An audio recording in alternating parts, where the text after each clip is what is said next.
Hello, dear students. I'm very glad to meet you at our course again, and today we are going to continue to talk about the history of the construction. Let's start. Another material that the Romans applied to buildings was glass, which had been developed by the Egyptians who used it only for jewelry and small ornamental vessels. The Romans devised many kinds of colored glass for use in mosaics to decorate interior surfaces. A major innovation was the development of indirect radiant heating by conducting heated air through flues in floors and walls. The heated masonry radiated uniform warmth, and smoke was eliminated from occupied spaces. The same method was used to heat water for baths. The disappearance of Roman power in Western Europe during the 5th century led to a decline in building technology. Brickmaking became rarer and was not revived until the 14th century. Pozzolanic concrete disappeared entirely, and it would not be until the 19th century that man-made cements would equal it. The use of domes and vaults in stone construction was also lost.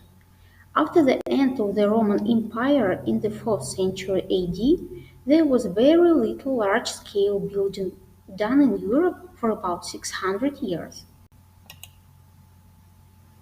There were two kinds of buildings other than cottages and farm buildings: castles and churches. Building a cathedral was such a vast undertaking that someone was required to organize all the craftsmen needed for the work. This was usually a master stonemason. At the time of the Renaissance in the 15th and the 16th century, a new sort of building specialist emerged. He was usually a philosopher or artist rather than a craftsman who would get together a team of building workers and make arrangements to pay them.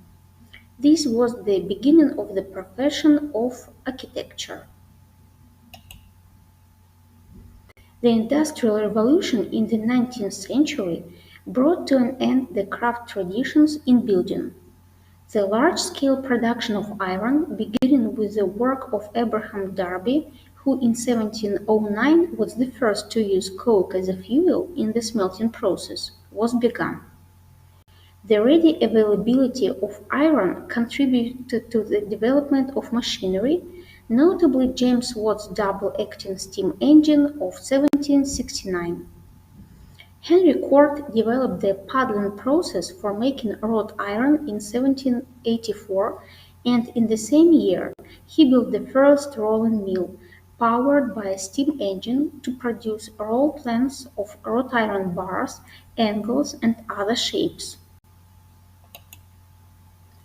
Cast iron, which has a higher carbon content than wrought iron but is more brittle, was also produced on a large scale.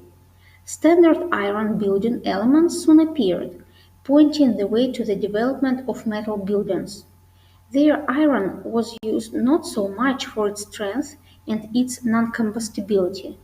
For this reason, about 1800, the British textile industry began to use partial metal framing in mill buildings up to 7 stories high. Hollow cast iron cylindrical columns were spaced at about 3 meters on center and supported cast iron T-beams spanning up to 4.5 meters. The floors were bridged by brick arches resting on the bottom flanges of the T-beams. At the perimeter, the beams rested on masonry-bearing walls, which gave the structure its lateral stability. This prototype of the iron frame building with exterior masonry walls soon set a standard that would continue to the end of the century.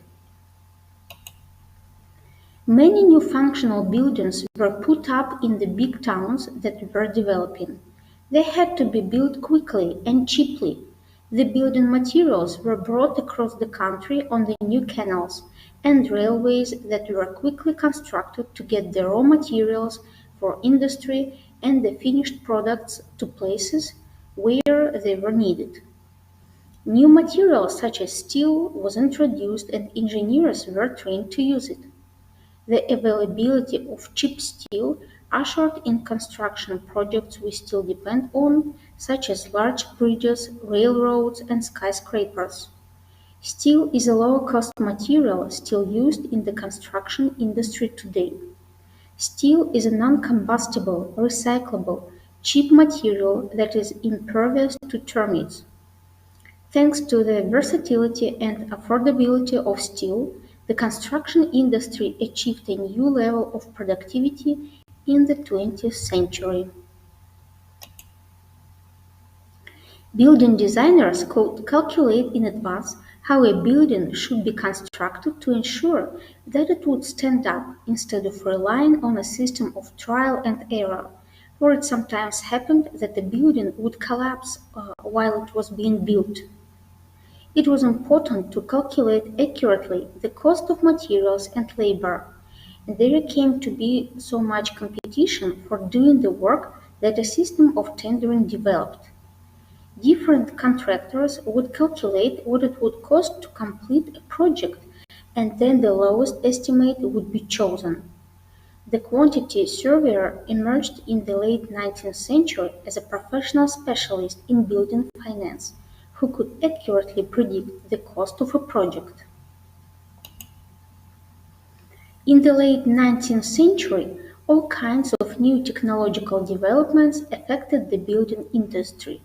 The emergence of the first skyscraper, the Home Insurance Building in Chicago, United States, was made possible not only by the use of steel framing in the structure, but also by the invention of the elevator, the telephone, and air conditioning. The present state of building construction is complex. The design process for buildings is highly organized and draws upon research establishments that study material properties and performance, code officials who adopt and enforce safety standards, and design professionals who determine user needs and design a building to meet those needs.